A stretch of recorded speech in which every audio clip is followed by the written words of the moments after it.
سوائے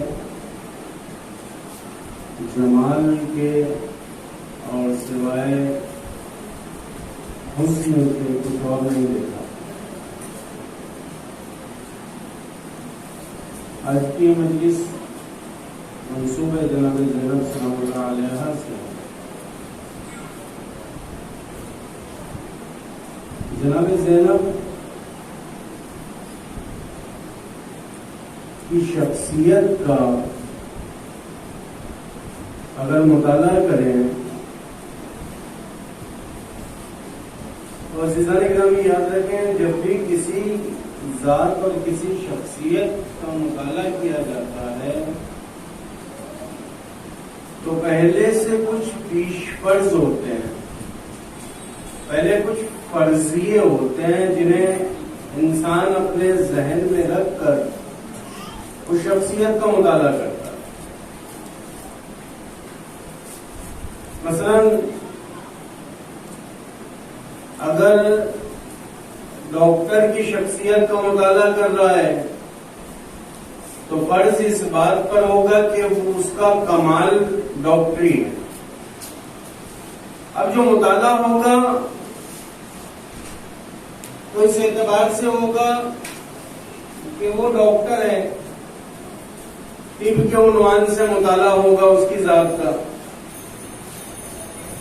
اور بھی عنوانات آئیں گے، مگر جو عنوان بارز ہوگا وہ عنوان طب ہوگا، کیونکہ اس کی ذات، اس کی شخصیت، اس کا کمال ڈاکٹری میں ہے.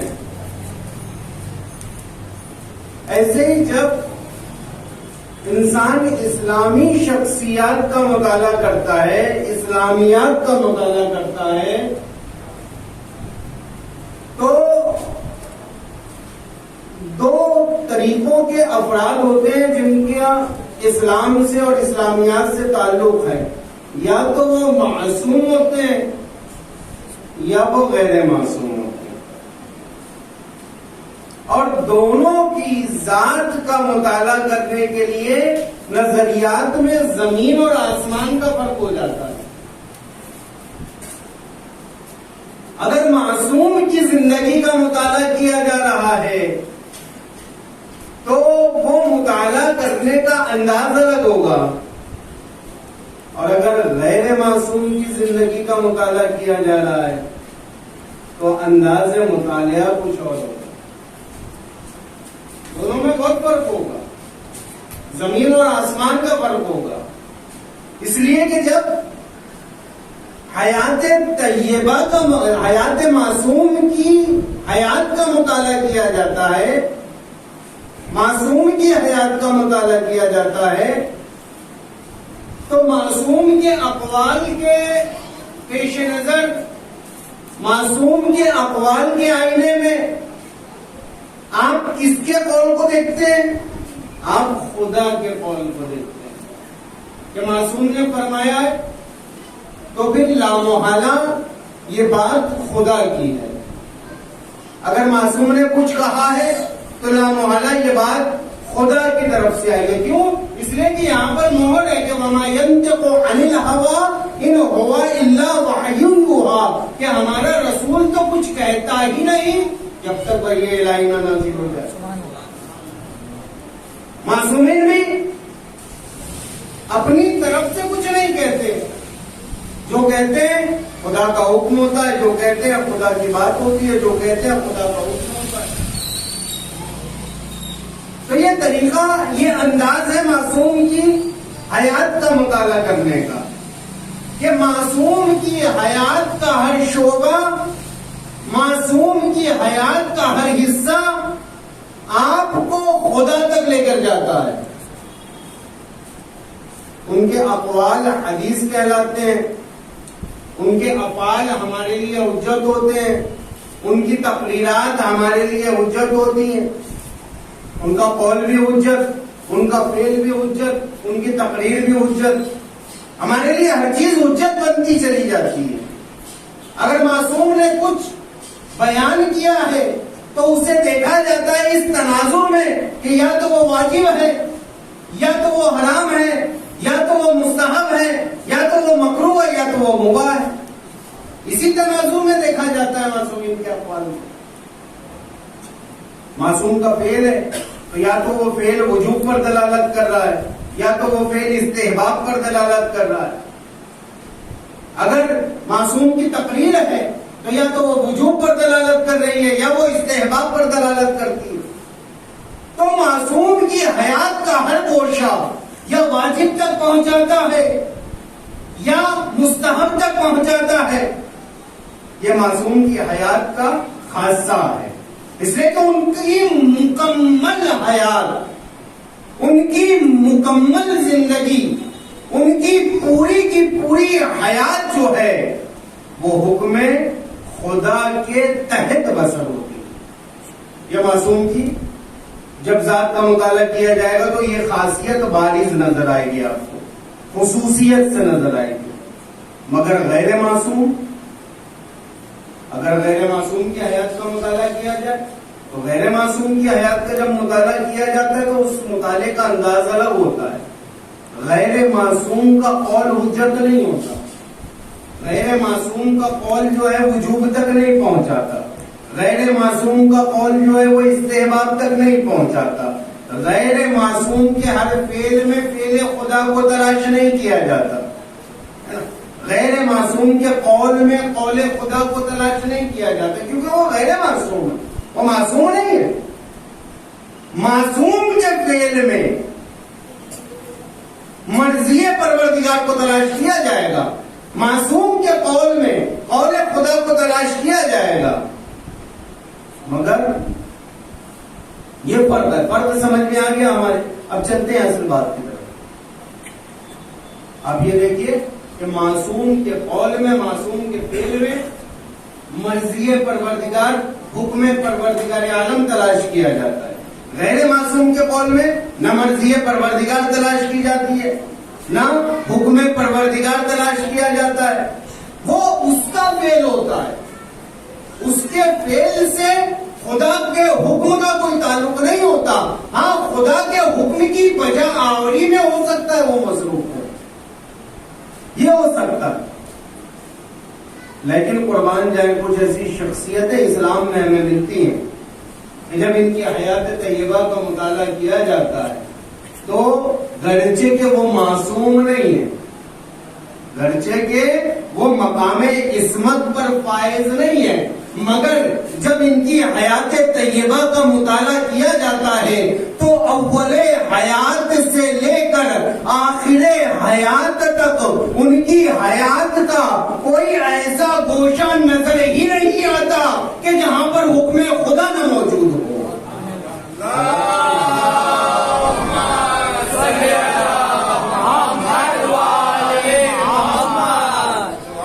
جناب زینب کی حیات کا مطالعہ آپ کریں.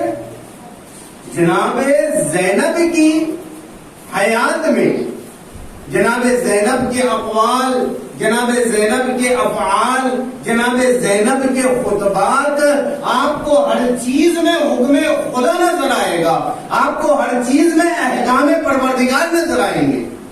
معصوم کسے کہتے ہیں؟ معصوم اسے کہتے ہیں کہ جو قدرت رکھنے کے باوجود گناہ نہیں کرتا. معصوم اسے کہتے ہیں جو قدرت رکھنے کے باوجود گناہ نہیں کرتا، وہ معصوم ہوتا ہے. معصوم 14 ہے بس فقط. معصوم 14 ہے کہ جنہوں نے اپنی پوری حیات میں کوئی گناہ نہیں کیا. جب تو قدرت رکھتے نا گناہ پر، ایسا نہیں کہ قدرت نہیں رکھتے، گناہ پر قدرت رکھنے کے باوجود جو گناہ نہ کرے اسے معصوم کہا جاتا ہے. اسے معصوم کہا جاتا ہے. یعنی پوری حیات طیبہ کو اٹھا کر دیکھ لیں، چاہے جس گوشے سے دیکھیں، چاہے جس اینگل سے دیکھیں، آپ کو سب ملے گا، گناہ نہیں ملے گا. کیوں؟ اس لیے کہ وہ معصوم ہوتے ہیں، اس لیے کہ وہ معصوم ہوتے ہیں. آئیے حیات جناب زینب کا مطالعہ کرتے ہیں.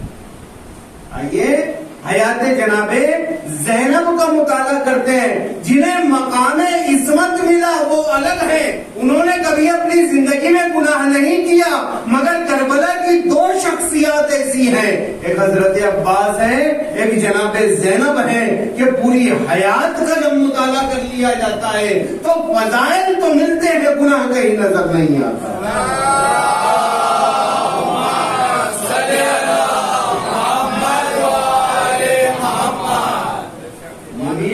کمال ہے جناب زینب، یہ بھی ایک فضیلت ہے جناب زینب. اور فضائل جناب زینب میں جو سب سے بارز خصوصیت، جو سب سے نمایاں خصوصیت ہے جناب زینب کی، وہ خصوصیت اقدار اسلامی کا بچانا ہے، اسلام کی ویلوز کا بچانا ہے.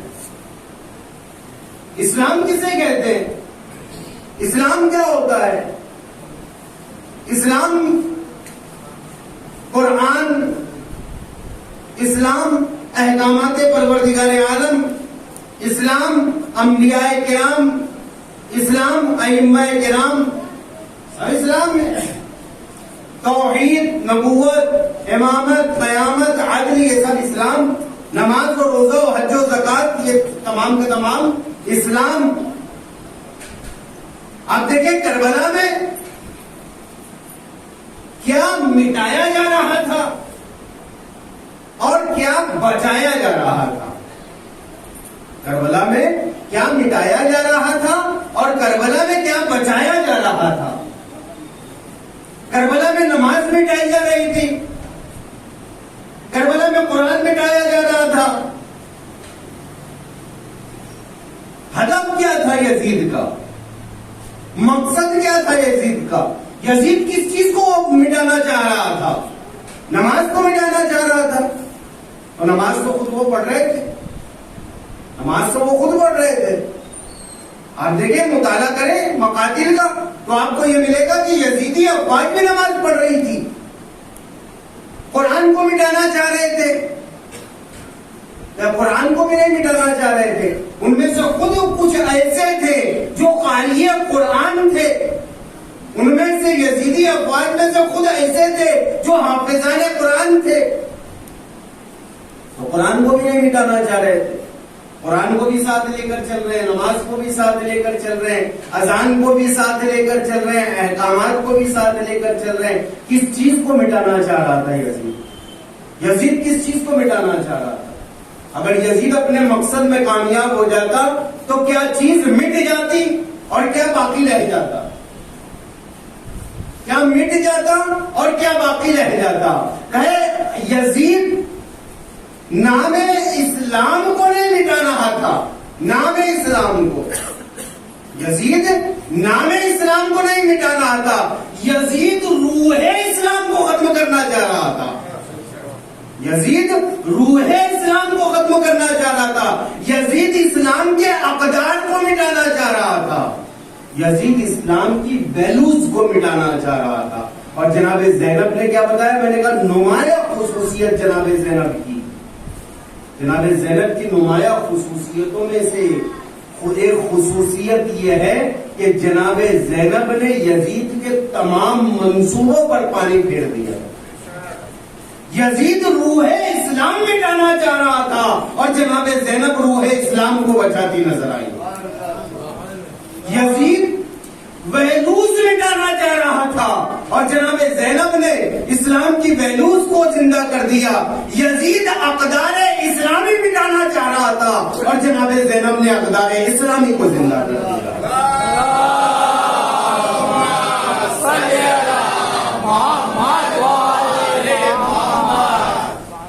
ویلوز کو بچا لیا، اقدار اسلامی کو بچا لیا۔ یہ جناب زینب کی ایک بارز خصوصیتوں میں سے ایک خصوصیت۔ اسلام کا نام تو رہ جاتا، ہم نام تو اپنا رکھ لیتے محمد، ہم نام تو اپنا رکھ لیتے عبداللہ، ہم نام تو اپنا رکھ لیتے غفار، ستار، جو بھی نام ہمیں رکھنا ہوتا، ہم نام تو رکھ لیتے مسلمانوں والا، مگر اس اسلام میں روح اسلام نہ ہوتی اگر جناب زینب کا کردار سامنے نہ ہوتا۔ اسلام کا نام رہ جاتا، اسلام کی اقدار نہ ہوتی، اقدار اسلامی کو مٹایا جا رہا تھا۔ اور جناب زینب نے اپنے عمل سے، اپنے فعل سے، اپنے کردار سے، اپنے قول سے، اپنے خطبات سے اقدار اسلامی کو محفوظ کر دیا، قدر اسلامی کو محفوظ کر دیا جناب زینب نے۔ زینب خود دیکھیں، جناب زینب اس میں بامسمہ ہے۔ یہ جو اس میں زینب ہے، یہ اس میں زینب مرتجل نہیں، حقیقت ہے۔ ایک منطق کی چھوٹی سی بحث آپ کے سامنے عرض کرتا ہوں آسان کر کے۔ کئی طریقے سے 5 چیزیں ہوتی ہیں: حقیقت، مجاز، منقول، مرتجل، یہ تمام چیزیں ہوتی ہیں۔ اس میں تو 2 چیز آپ کے سامنے عرض کرنی ہے، ایک تو اس میں مرتجل اور ایک اس میں حقیقت، جسے ہم اس میں بامسمہ کہتے ہیں۔ اس میں بامسمہ جسے اردو میں کہا جاتا ہے۔ مرتجل کیا ہوتا ہے؟ کہتے ہیں جتنے نام رکھے جاتے ہیں، جتنے بھی نام رکھے جاتے ہیں، وہ سب کے سب اس میں مرتجل ہوتے ہیں۔ اکثر و بیشتر زیادہ تر نام اس میں مرتجل ہوتے ہیں۔ مرتجل کیا ہوتا ہے؟ اس میں مرتجل ایسا ہوتا ہے کہ مثلا ایک نہایتی بدصورت شخص، اس کا نام رکھ دیں آپ جمیل، اس کا نام رکھ دیں آپ جمیل۔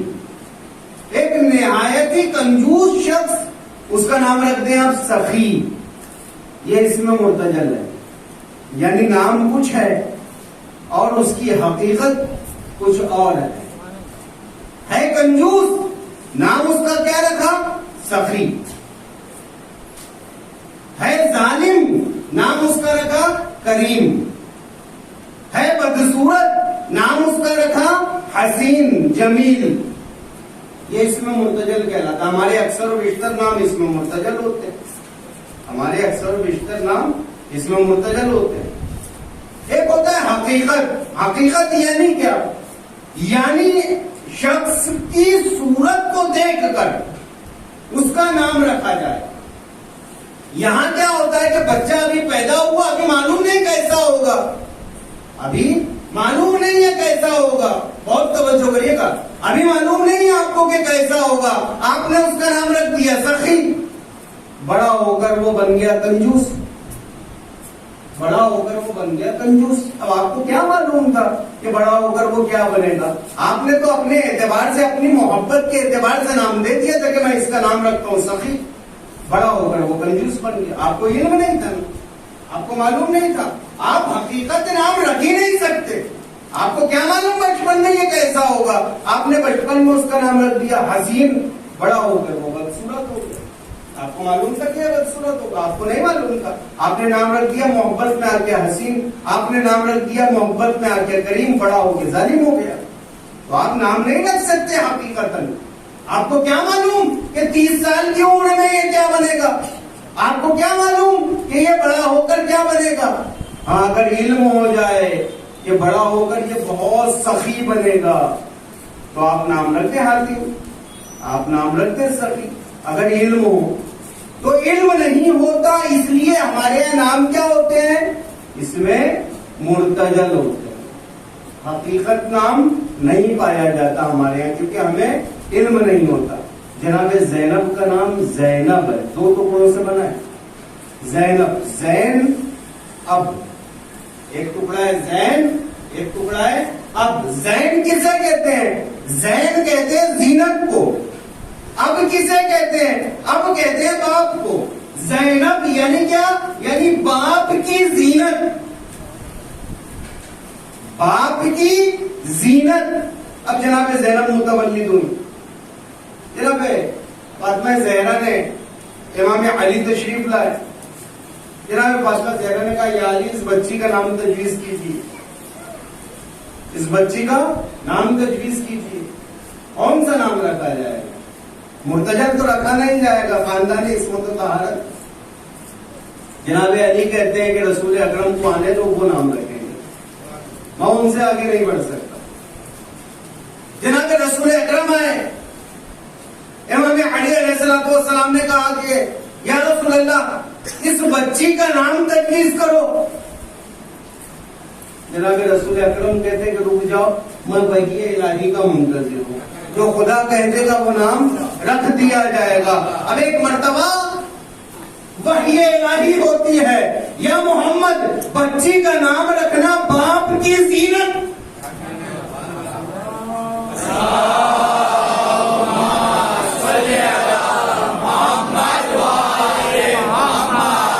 کیا نام رکھنا؟ اللہ نے کہا باپ کی زینت. کون نام رکھ رہا ہے؟ خدا. کس کے ذریعے سے پہنچایا؟ رسول کے ذریعے سے. خدا کو معلوم ہے نا بچی بڑی ہو کر کیا بنے گی. خدا کو معلوم ہے نا بچی بڑی ہو کر کیا بنے گی. ہمیں پتہ نہیں ہوتا کہ بڑا ہو کر کیا بنے گا. خدا کو تو انتہا تک کا علم ہے.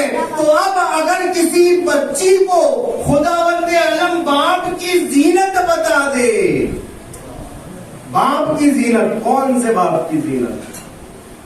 میں فضائل نہیں پڑھوں گا. علی کی زینت. زینب کون ہے؟ صرف یہی جملہ کافی ہے پوری مجلس میں کہ زینب اس شخصیت کو کہتے ہیں جسے علی کی زینت کہا جاتا ہے.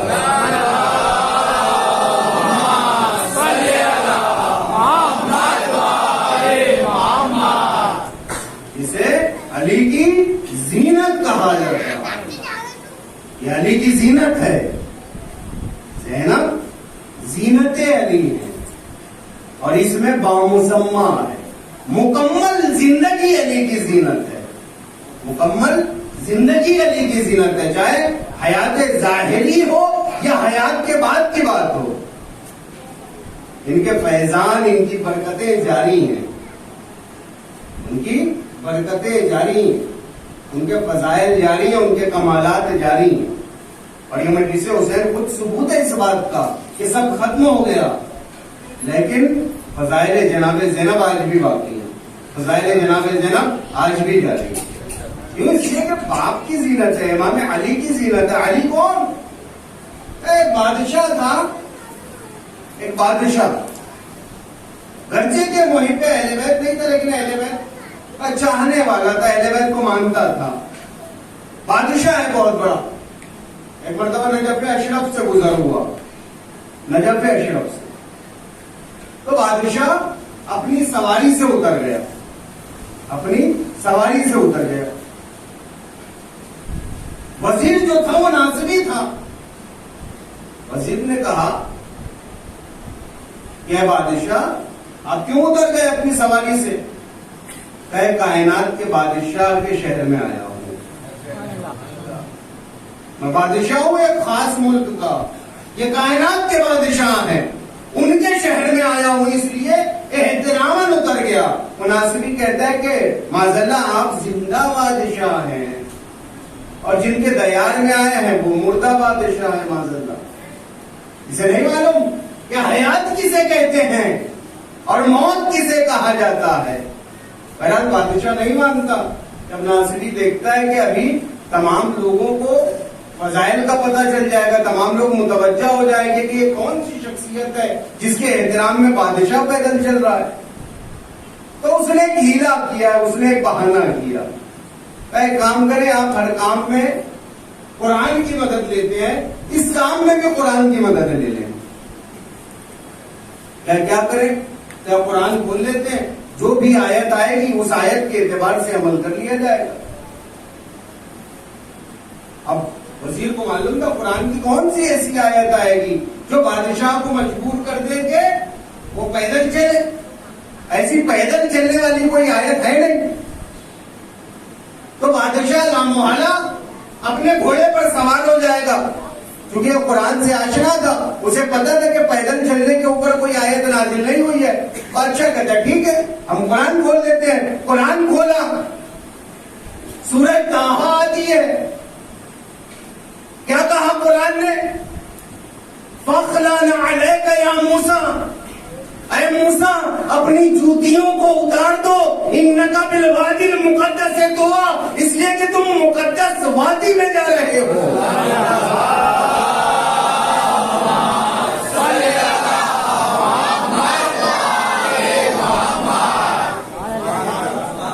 بادشاہ کہتا ہے تو بڑا مسئلہ ہو گیا، میں تو صرف جو ہے اترا تھا سواری سے، اب تو قرآن نے کہا کہ اپنی جوتیوں کو بھی اتار دینا،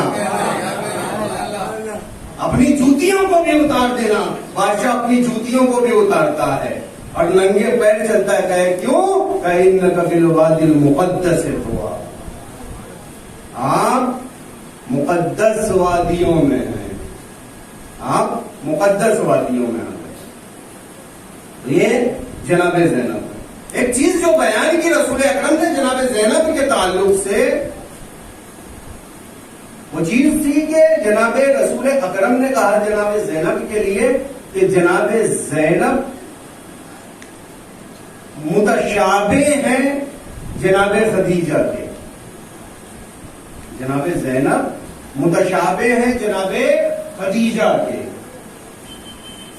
کیا تشابہ پایا جاتا ہے، کیا شباہت پائی جاتی ہے جناب خدیجہ میں اور جناب زینب میں؟ کبھی آپ نے غور کیا کہ کیا شباہتیں کیا ہیں؟ متشابہ ہیں. متشابہ اور تشابہ، متشابہ عام ہے، تشابہ اخص ہے. متشابہ ہیں جناب خدیجہ کے. کیا شباہت ہیں؟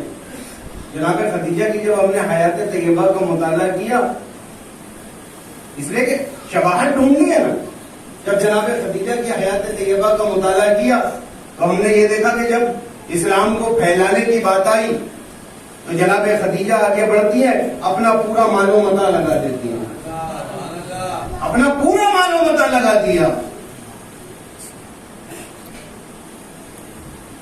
پورا عالم اسلام جناب خدیجہ کی بانٹی ہوئی دولت سے استفادہ کر رہا تھا. دو شخصیتیں اسلام میں ملی، ایک حمایت جناب ابو طالب، ایک دولت جناب ابو طالب، کہ اگر یہ دو نہ ہوتی تو اسلام نہ پھیلتا. اگر حمایت ابو طالب اور حمایت جناب خدیجہ نہ ہوتی تو اسلام نہ پھیلتا. صرف ایک جملہ کہوں گا، جملے پر توجہ کریے گا. شباہت کیا ہے؟ شباہت یہ ہے کہ اگر خدیجہ نہ ہوتی تو اسلام نہ پھیلتا اور اگر زینب نہ ہوتی تو اسلام نہ بچتا.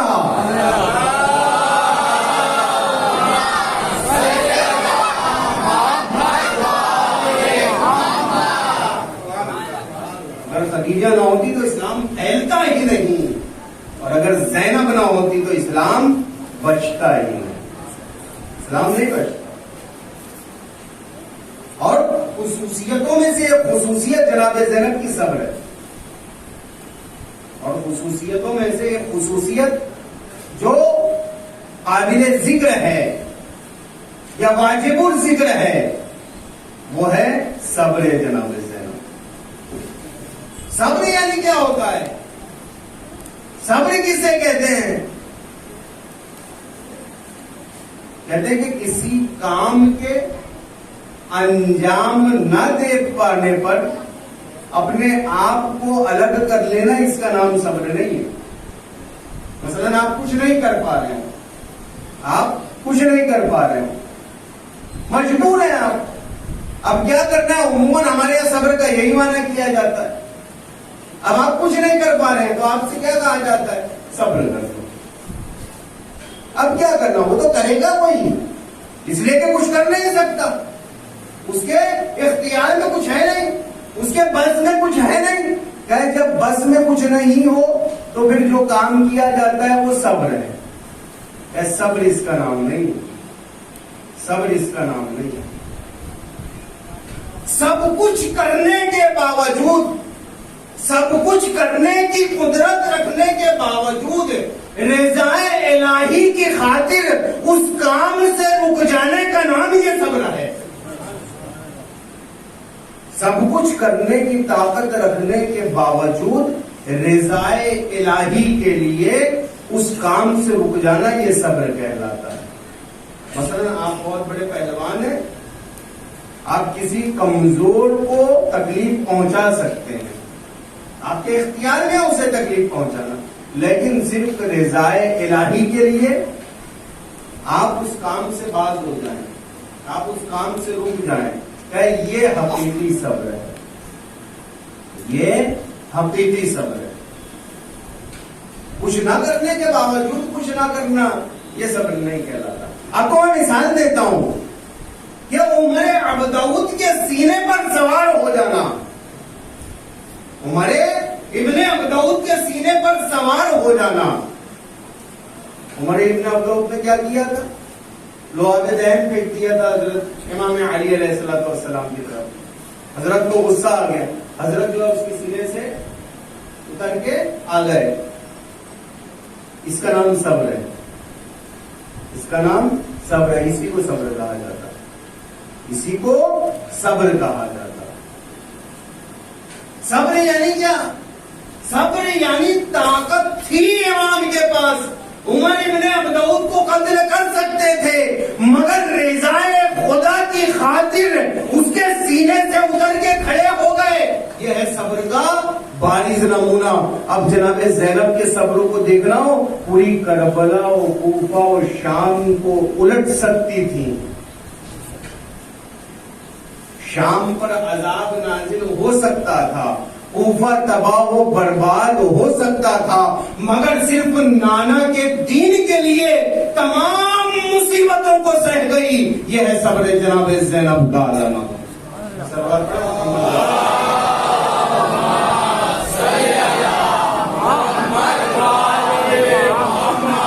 اسے کہتے ہیں صبر زینبی، کہ سب کچھ کرنے کی طاقت رکھنے کے باوجود اپنے ہاتھوں میں رسن کا بندھوا لینا، سب کچھ کرنے کی طاقت رکھنے کے باوجود اپنی پیٹھ پر تازیانوں کا کھا لینا، یہ ہے صبر جناب زینب کی مثال، یہ ہے جناب زینب کی صبر کی مثال۔ اور آپ دیکھیں جناب زینب جب شام آتی ہیں، جب شام آتی ہیں تو شام میں کیا نظریہ ہے امام علی کے تعلق سے؟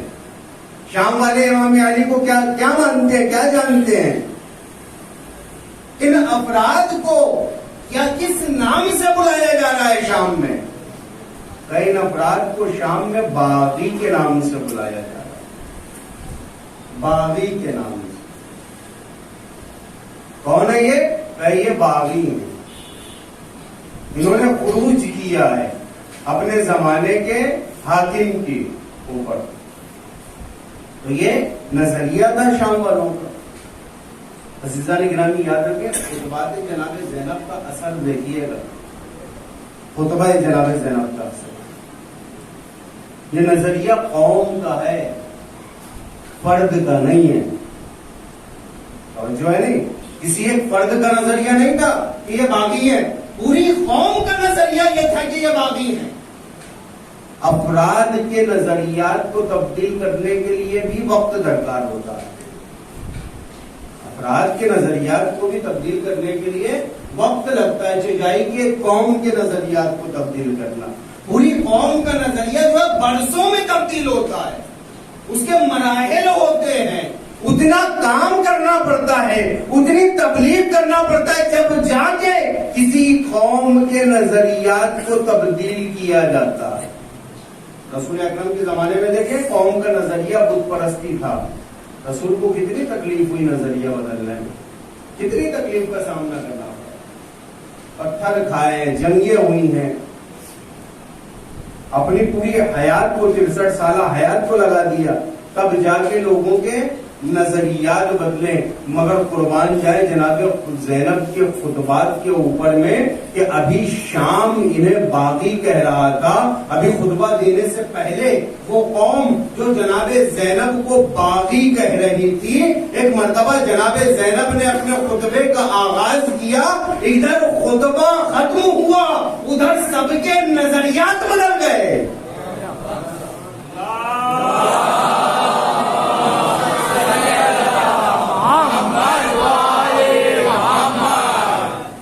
خطبہ کیا ہے؟ وہ خطبہ کیا ہے؟ وہ بات کے اس خطبے کے چند اقتباسات آپ کے سامنے پیش کرتا ہوں۔ جناب زینب کون سی ایسی باتیں، کون سی ایسی چیز، دیکھیں جو حالات بنے ہیں جناب زینب کے خطبہ دینے سے قبل، وہ حالات ایسے ہیں کہ جناب زینب کے ہاتھوں میں رسن ہے، قیدی بن کے کھڑی ہے۔ ایک مرتبہ یزید بار بار سوال کرتا ہے، یزید بار بار مخاطب ہونا چاہتا ہے جناب زینب سے، لیکن جناب زینب اس کی طرف متوجہ نہیں ہوتے۔ ایک بہت بڑا مسئلہ یہاں پر حل ہو گیا، یزید کیا ہے؟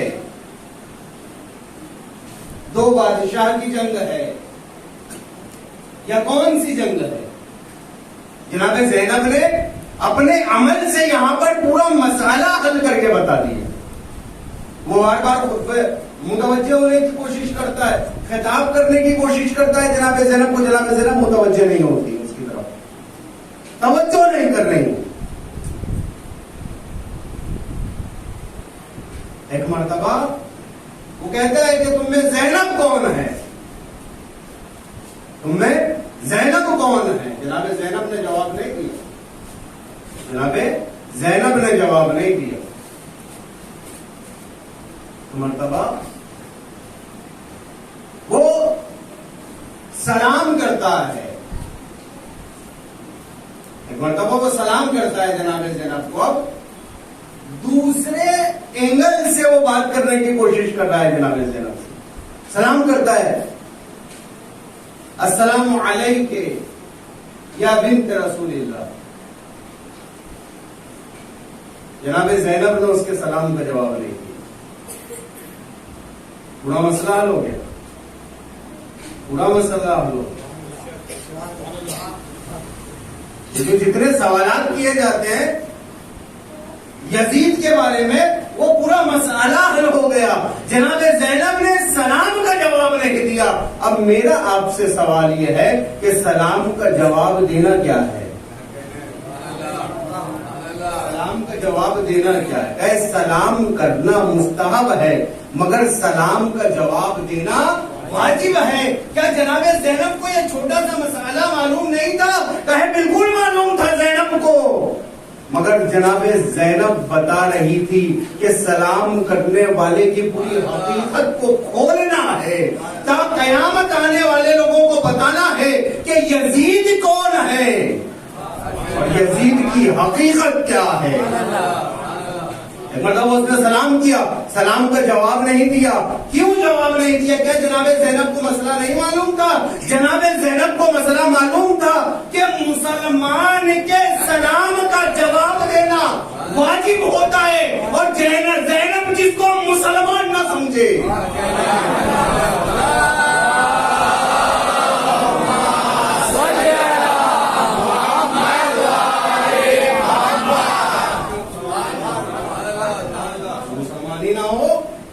سلام کا جواب نہیں دیا جاتا، غیر مسلم کے سلام کا جواب نہیں دیا جاتا. بتا دیا رسول کی بیٹی نے، بتا دیا رسول کی نواسی نے کہ دیکھو زینب کی نگاہ میں اگر یزید مسلمان ہوتا تو زینب سلام کا جواب ضرور دیتی، اور زینب کا سلام کا جواب نہ دینا یہ بتا رہا ہے کہ یزید تیری حقیقت کیا ہے. صلوات پڑھیں محمد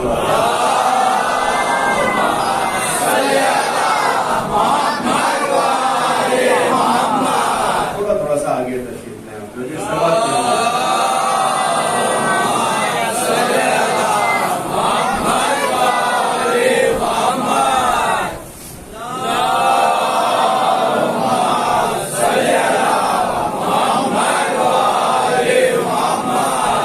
اس کے بعد جناب زینب کہتی ہیں اب یزید سے، یزید کیا میں کچھ کہہ سکتی ہوں؟ یزید کہتا ہے کہ نہیں، آپ کو اجازت نہیں ہے، آپ کو اجازت نہیں. درباری کہتے ہیں کہ یزید یہ کیا کہہ لے گی، یا اگر بیان بھی کرے گی تو کیا کرے گی؟ ہاتھوں میں رسد ہے، تمہاری قیدی ہے، بے بس ہے، لاچار ہے. لیکن یزید کو پتا تھا کہ اگر یہ بولے گی تو پھر پوری حکومت کا تختہ پلٹ جائے گا. بہرحال درباریوں نے جب بہت اصرار کیا تو یزید کہتا ہے ٹھیک ہے کہو تمہیں کیا کہنا ہے. پہلا جملہ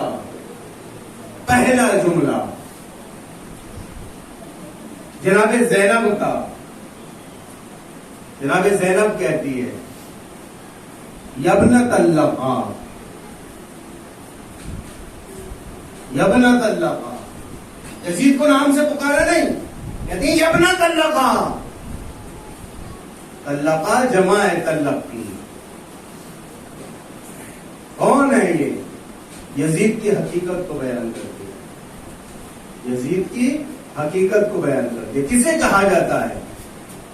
کہے اگر آپ، اور طلقہ جمع ہے یعنی تو بھی طلقہ، تیرے اجداد بھی طلقہ. اور آپ جانتے ہیں بول کون رہا ہے؟ بول جناب زینب رہی ہیں، جن کا ایک ایک حرف صداقت پر مبنی ہوتا ہے. چاہے دوست ہو یا دشمن، سب جانتے ہیں کہ بولیں گے تو حق بولیں گے، غلط نہیں بولیں گے. اسے کہا جاتا ہے وہ آدمی جو جنگ کے لیے آپ جسے للکاریں، وہ آپ کے مقابل جنگ پر آئے، آپ اسے اٹھا کر زمین پر گرا دیں، اور اس کے بعد اپنے پیر کو اس کے سینے پر رکھیں، اور سینے پر رکھنے کے بعد اسے چھوڑ دیں کہ جا میں نے تجھے چھوڑ دیا، اس شخص کو طلقہ کہا جاتا ہے. زینب نے بتا دیا کہ میرے بابا نے بھی، میرے اجداد نے بھی تیرے اجداد کو زیر کر کے چھوڑ دیا تھا، اور آج بھی تیرا پورا تخت میرے قدموں کے نیچے ہے.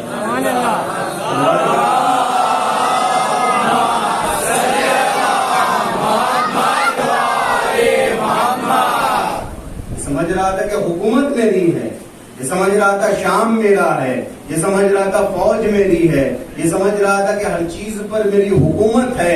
جناب زینب کہتی کہ تو کیا اور تیری حقیقت کیا، میرے پیروں کے نیچے تیری پوری حکومت. اور آج ہم دیکھتے ہیں کہ کون سے ملک پر حکومت کرتا تھا؟ وہ شام پر حکومت کرتا تھا.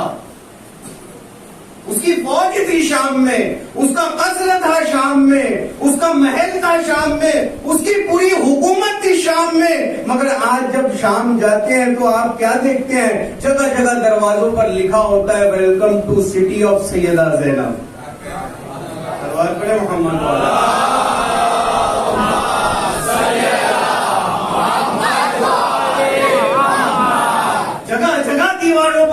ہے کہ شہر جناب زینب میں آپ کا استقبال ہے. آج جگہ جگہ دیواروں پر نام زینب باقی ہے، لیکن اسی شہر میں، جس شہر میں یزید کی حکومت ہوا کرتی تھی، آج اس کی قبر بھی پھوٹی پھوٹی اور پوشیدہ حالت میں پڑی ہوئی ہے. دربار پڑے محمد.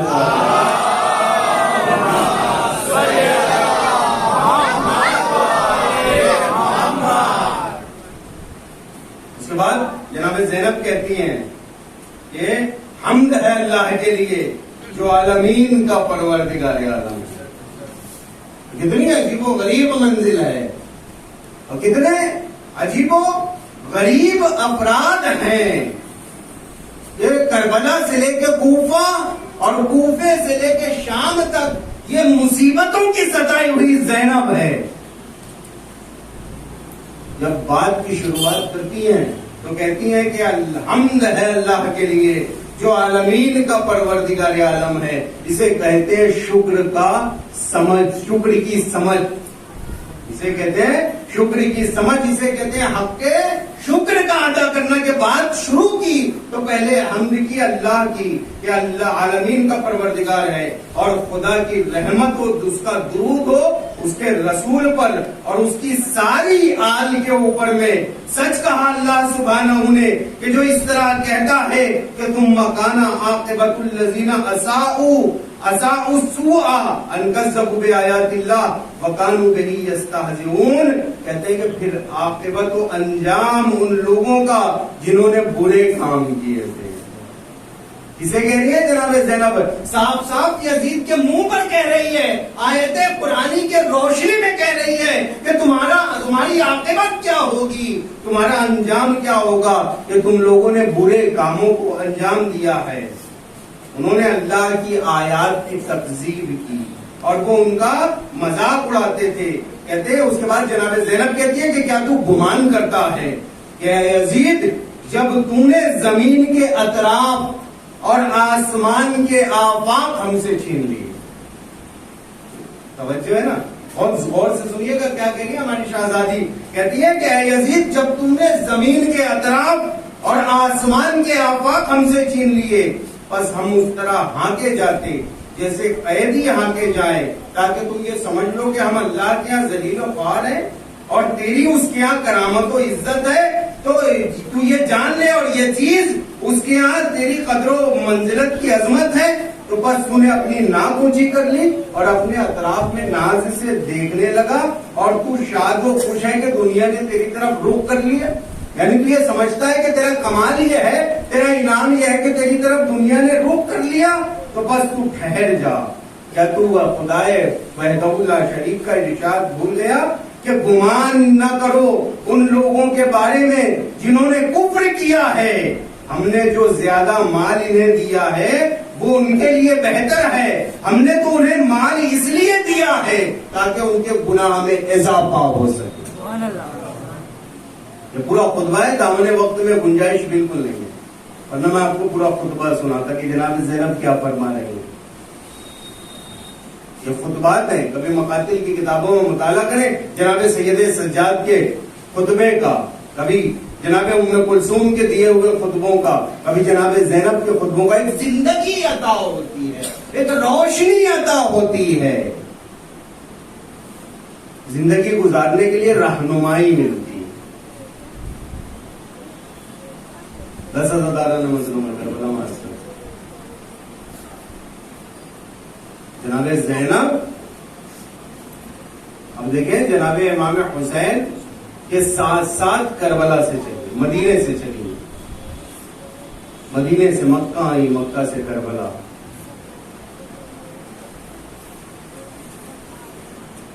اور اس کے بعد جو مصیبتیں ہیں، جو قربانی پیش کی ہے جناب زینب نے،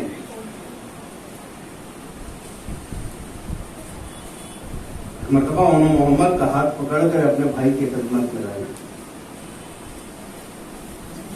میری طرف سے فقیر سا نظر آنا،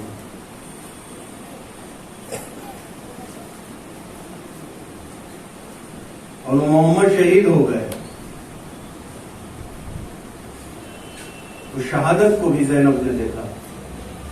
زینب کے درد کو محسوس کریے. اس کے بعد علی اکبر کے جنازے کو دیکھا. علی اکبر کے جنازے کو دیکھنا اور پھر سب سے چہیتے بھائی امام حسین.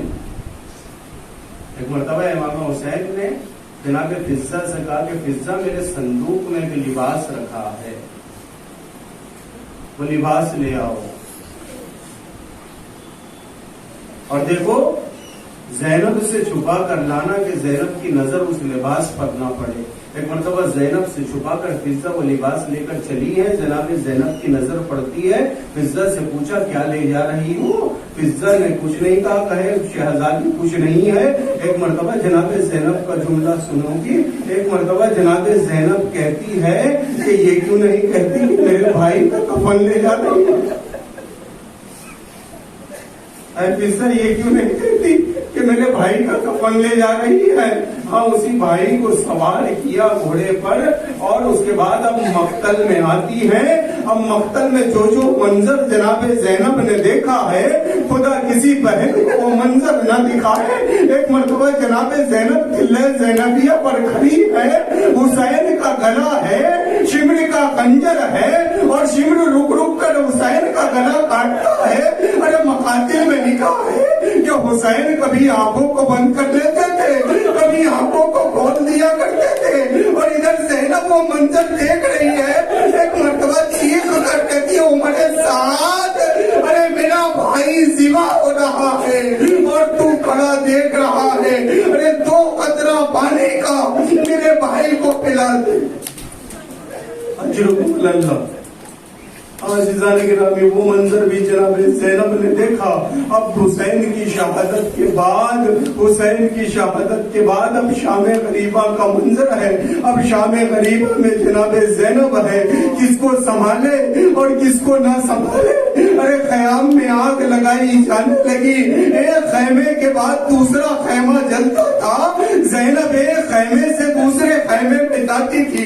جب آخری خیمہ رہ گیا, ایک مرتبہ سید سجاد کے قریب ہوتی ہے, شانہ ہلاتی آواز دیتی ہے سجاد, سجاد ایک مسئلہ تو بتانا. سجاد نے کہا پھوپھی اماں کیا ہے؟ زینب کہتی ہے کہ بیٹا یہ بتاؤ, ارے خیمے جل رہے ہیں, ہمارے سروں پر چادر نہیں ہے. ارے بیٹا کیا بغیر چادر کے باہر نکل جائے یا جلتے ہوئے خیموں میں جل کے مر جائے؟ مرتبہ سجاد کہتے ہیں پھوپھی اماں ارے جان کا بچانا واجب ہے, آپ ایک کام کریے, یوں ہی بے پردہ خیام سے باہر نکل جائیے. اب جناب زینب پہلی مرتبہ ارے یوں ہی کھلے سر مقتل میں باہر نکل آتی ہے. اب اس کے بعد سکینہ کے تماچے لگتے ہیں. اور شام غریبہ میں ایک وقت وہ بھی آتا ہے کہ زوجہ حر کھانا لے کر آتی ہے. ایک مرتبہ زوجہ حر جب قریب آتی ہے اور ایک مرتبہ قریب آنے کے بعد جناب زینب کو سلام کیا. جناب زینب نے ایک چاہنے والی کو دیکھا, ایک ماننے والی کو دیکھا. ارے دوڑ کر گلے سے لگ جاتی ہے اور بیٹھ کرنا شروع کرتی ہے. ایک مرتبہ زوجہ حر نے تسلی دی اور کہتی ہے کہ بی بی کھانا کھا لو تھوڑا سا اور تھوڑا سا پانی پی لو, میری شہزادی کا جملہ سنو گے.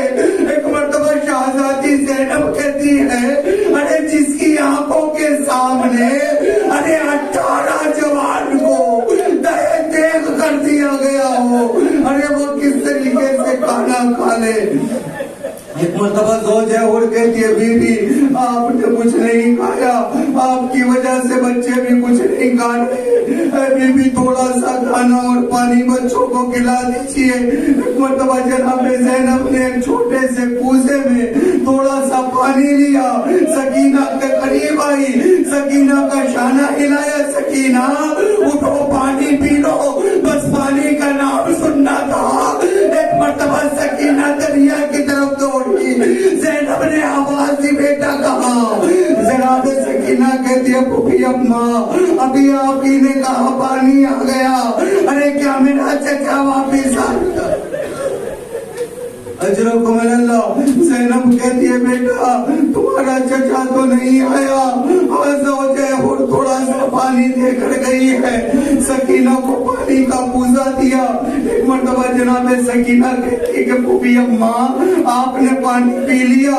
زینب کہتی ہے بیٹا سب سے چھوٹی تم ہو اس لیے سب سے پہلے تمہیں پانی دیا.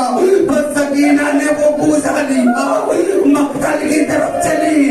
زینب نے آواز دیا اے بیٹا کہاں جا رہی ہو؟ ایک مرتبہ سکینہ کہتی ہے پھوپھی اماں ابھی آپ ہی نے کہا جو سب سے چھوٹا ہوتا ہے وہ سب سے پہلے پانی پیتا ہے.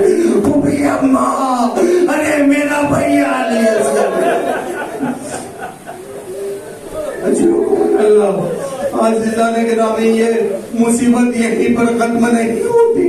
اب جناب زینب کو تعزیہ کی باری شروع ہوتی ہے. ایک مرتبہ یہ زینب ہے رسیوں سے جکڑی ہوئی ہے. آج جناب زینب رسیوں سے جکڑی ہوئی ہے. ایک مرتبہ سر حسین جس نیزے پر بلند تھا وہ نیزہ زمین میں گڑ جاتا ہے. پتا چلتا ہے کہ سکینہ راستے میں کہیں گر گئی. ایک مرتبہ زینب گھبرا جاتی ہے. بھیا نے کہا تھا زینب میری بچی کا خیال رکھنا. ایک مرتبہ زینب گھبرائی ہوئی مقتل میں آواز دیتی چلی جا رہی ہے اے سکینہ کہاں ہو, اے سکینہ کہاں ہو. ایک مرتبہ کیا دیکھا, ایک نقاب پوش معظمہ ہے سکینہ کو اپنی گود میں بیٹھائے ہوئے ہے اور سر پر شفقت سے ہاتھ پھیرتی ہے. ایک مرتبہ زینب قریب گئی, آواز دی بی بی اب تک جو بھی ملا اس نے یا تازیہ نے مارے یا تماچے مارے. اے بی بی آپ کا شکریہ, آپ نے میری بچی کو سہارا دیا. بس اس بی بی نے شکریہ کا لفظ سنا.